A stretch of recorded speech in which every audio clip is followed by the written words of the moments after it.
Hey guys, welcome to Thoughts with Tanae, a biblical reflection on life. So, today we're talking about accountability. And we're talking about accountability because it is important to our legacy, to how we build, and to the moments that we create. But what is accountability? By definition, it's an obligation or willingness to take responsibility or to account for one's behavior. It's basically saying, I did it and I'm going to own that I did it. Now, throughout this week, I have seen accountability play out in a lot of different ways, both privately, in the religious world, in pop culture, and even in politics. For me personally, accountability has been saying that I'm on this Daniel fast this week and I'm going to be held accountable to my husband, to the community that I engage with, that I'm actually going to eat fruits and vegetables only this week, right? And that's hard, but I've been doing it.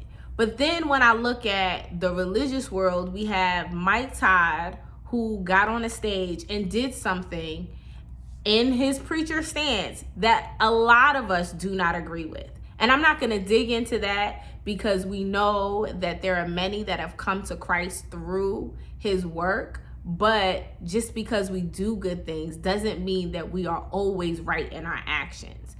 And he understood that and made a public apology. He took accountability for his actions.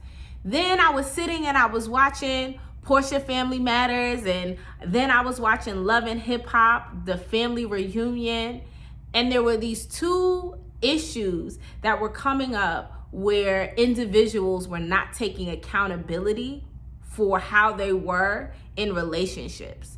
So you have Portia having conversation with Dennis and this combativeness that's going back and forth. And some of it, no matter how you want to look at it, had to do with not being accountable for behavior. Then you have Safari having a real messy situation happen with Erica because of actions that he had did before taping and his unwillingness to be accountable for those actions. And then we've got Mitch McConnell and we've got Joe Biden saying things on stages and the world, America, holding them accountable. Because Mitch McConnell, African Americans are Americans. And Joe, hey, I know the questions are tough, but we need answers. Needless to say, accountability is important to our legacies. It's important to the work we do. It's important to the moments that we are having throughout our life. And we have to be held accountable. Now, you can either be held accountable to a person, to a group of people, or maybe an organization as a whole. But in life, 9 times out of 10, you're being held accountable to someone or something. So to be held accountable, when we look at accountability, we have to deal with 5 different things. There are 5 different things that are important to accountability. And the first is relationship. So to be accountable to someone, to be accountable to something, there has to be a relationship. There has to be a relationship you are either looking to create or you are currently in, right? And that, again, relationship can be one that is established with an organization, with a person, or people. But accountability comes out of the fact that there is relationship. Then there's the point of knowing that accountability only happens, only blossoms, only truly is able to be held when we desire and we are honest and transparent. You can't be held responsible for something. You can't be accountable for something if there is not honesty in that circumstance or that situation. Then with accountability, you have to be willing to work. Accountability means that there is some form or some type of work that is happening, or needs to happen. But in accountability, in being held responsible, if we are going to be held responsible, there's some level of instruction. There's some level of expectation. So that means that there's going to be instruction that's given to you by someone. So you got to be open to instruction. But lastly, you need to have an understanding of self and of others, of those that you are serving, those are you who are in relationship with, or the organization that you are in relationship with. So first, let's deal with the relationship with self.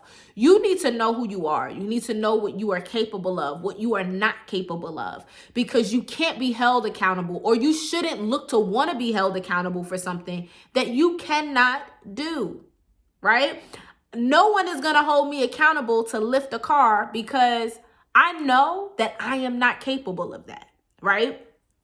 But also, you want to know with those that you are in relationship with, what are their expectations? You don't want to be held accountable to something that you cannot do. I know that my husband does not expect that every night there's going to be a 5-course meal on the table.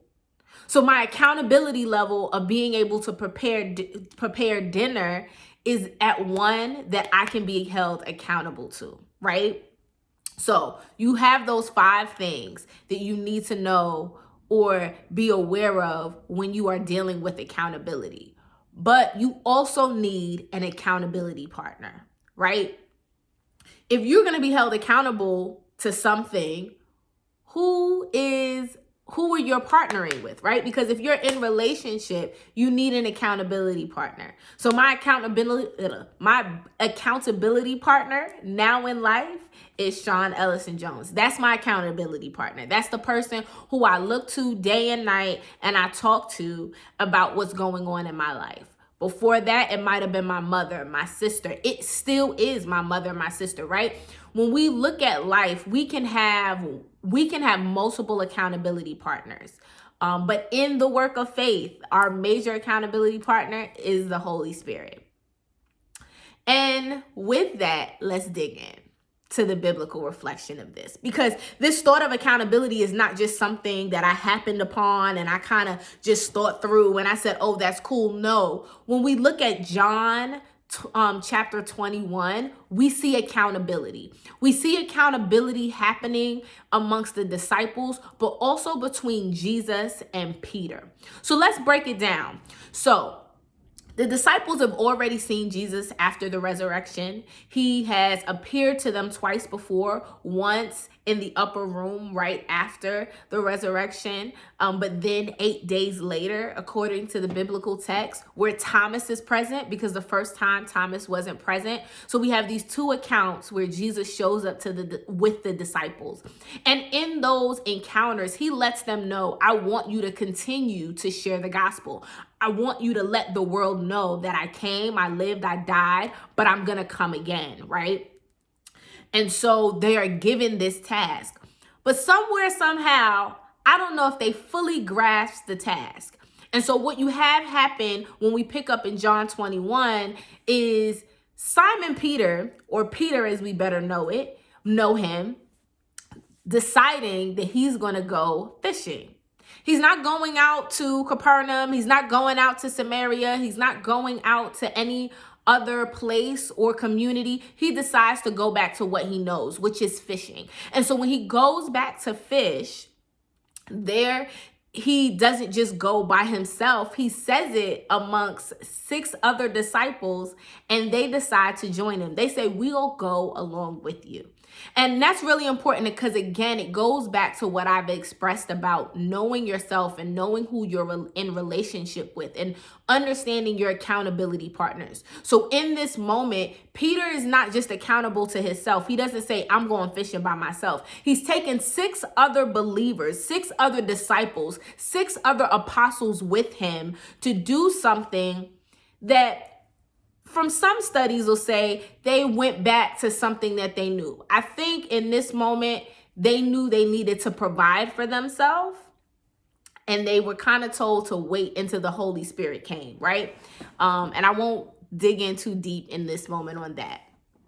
But they were told and given a directive.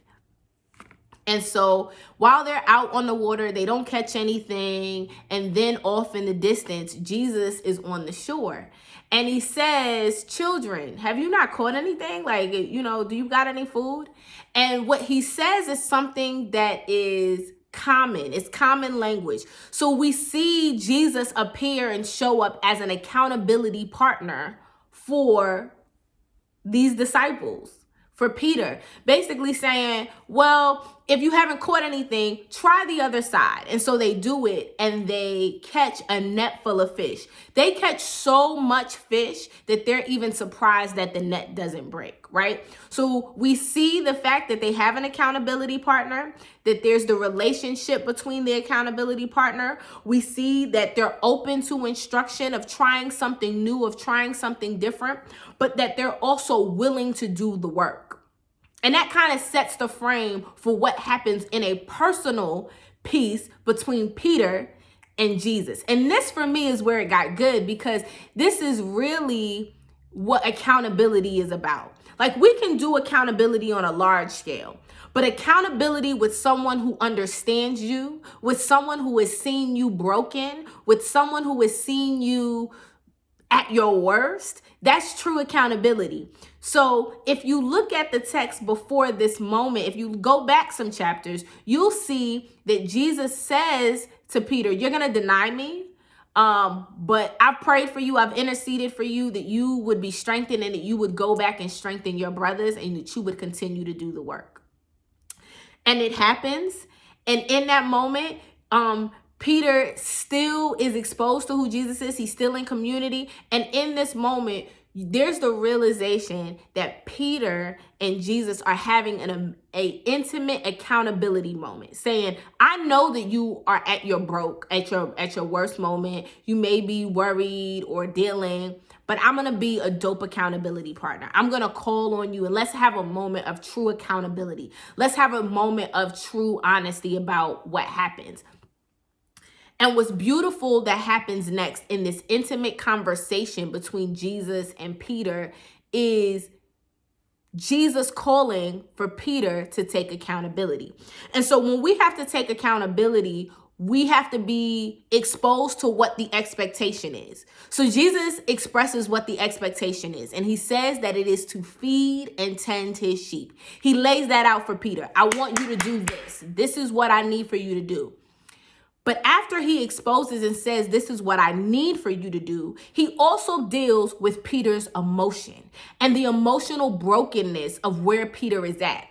And so you see that happen because he says to Peter 3 times, do you love me?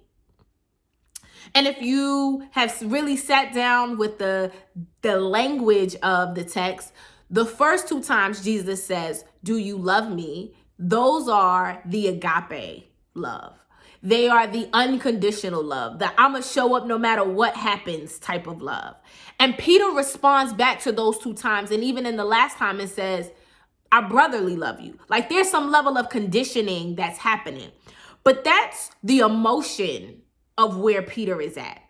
And for us to be accountable, for us to truly show up, we have to, 1, have our accountability partner meet us where we're at. So Jesus meets him where he is at. He says, okay, I understand that you're not at this unconditional love, but you're at this brotherly love. So let me meet you there.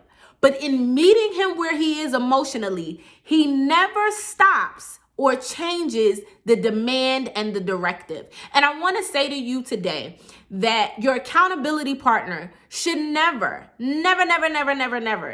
change the expectation for you. But they should meet you where you are emotionally. And that's really important for us if we are thinking about accountability partners and what they look like. The expectation doesn't change. Your accountability partner shouldn't expect or change what they are looking to see come out of you. God is not going to change what he desires to see come out of you. But what is changing, what is important about a really pure accountability partner is that they will meet you where you are emotionally. So is your accountability partner meeting you where you are emotionally? And we all know that the accountability partner that's going to meet us where we are emotionally, that's going to meet us where we are no matter where we're at, is the Holy Spirit. And why? Because the Holy Spirit is walking with us, right? The Holy Spirit is with us, is moving through us. And like, it's really important that we understand these pieces. But I do want to rewind the tape just a little. And I want to go back to the emotions that Jesus dug into in regards to Peter. Now, why it's important to kind of rewind the tape and go back to that is because out of our emotions comes how we move. And so it is important that your accountability partner is going to deal with you where your emotions are at. Because there's no changing of behavior. There's no you taking full responsibility if you cannot deal with where you're at. That's honesty, baby. Remember, belt yourself in truth, right? So there's a lot to say there, but just know that accountability partners are really important. Know that you need to get some in your life. So let's just do a quick rewind. So accountability is important. As we move forward, as we figure out what we want to do and where we're going to go and just navigating all those scenes. But it's also important that as we're doing that, to remember that we need to get into relationship with things that we truly can be accountable to and for. And be okay with, I want to be at this level, but right now I'm right here. Find an accountability partner that's going to push you to where you need to be, right? And again, accountability partners come in different forms and shapes. Our main accountability partner that, if you are a believer, walks with you daily is the Holy Spirit. Baby, let me tell you, that Holy Spirit will tap on your shoulder real quick and get you and gather you, right? So that's our first accountability partner as believers. But then we also have accountability partners that show up as our family members, as our friends, as our therapists, your supervisor, your husband, your wife, the kid that you serve with and to, the ministry that you serve with and for, right? These are accountability partners. And sometimes a partner doesn't look like an actual person. It actually is the thing you may do, right? Is your accountability partner. It's the thing that's holding you to an expectation. Get with your accountability partner, figure out what the expectations are, and figure out if you can meet them. And if you can't meet them, how do you get to the point of being able to meet them? Continue to push yourself to growth. Just because you've met the expectations of your accountability partner, now ask yourself, how can you go a little deeper? How can you go a little farther, right?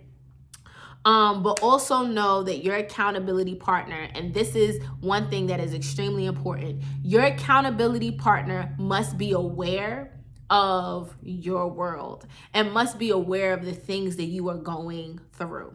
So one of the things that I think that's interesting is in Narcotics Anonymous or Alcoholics Anonymous, they have sponsors. Now, your sponsor is someone who is holding you accountable. But if you ever notice, no one ever, the sponsor is never someone who doesn't understand the issue or the concern. So I'm never going to be a sponsor for someone who is in Narcotics Anonymous or Alcoholics Anonymous, because that is not a concern. That's not something that I've had to struggle and be accountable for, right? So you're going to look for accountability partners that know what you're going through, right? So my accountability partners as a wife are other wives. I'm not going to my single friends, and it doesn't mean that my single friends can't hold me accountable. They very much can, but there's another level of marriage that my married friends understand. So I hope that in all of this, there was a nugget that blessed you, beloved. Let's be open to being held accountable in this season. Let's show up to those goals. Let's show up to those things that we need to get done in this season, because legacy is ours and heavenly God-blessed moments all belong to us. Be blessed, beloved.